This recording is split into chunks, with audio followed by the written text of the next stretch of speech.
Hi అండి, ఈరోజైతే చింత చిగురు మటన్ వండబోతున్నాను. మటన్ అయితే మాకైతే ఖాజా అని ఒక అతను అంటాడు, అబ్బాయి పల్లెటూర్లల్లో మటన్ యాటలను కొయ్యబోతాడు.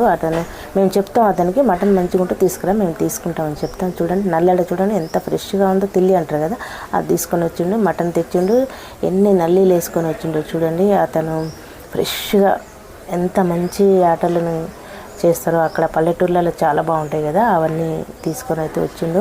ఒక 5-6 మూలిగలు వేసుకొని వచ్చిండు. మటను నల్లడ తీసుకొని అయితే వచ్చిండు. ఇప్పుడు నేనైతే కర్రీ అయితే చేస్తున్నా. ఇంట్లో పిల్లలు ఉన్నారు, మా అత్తమ్మకు కూడా పంపించాలి కదా, అందుకే కొంచెం మటను చింత చిగురు వేసి అయితే కర్రీ చేస్తున్నాను.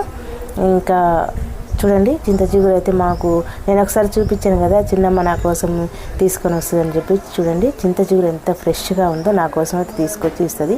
ఇప్పుడైతే మటను చింత చిగురు అయితే వండుతుంది.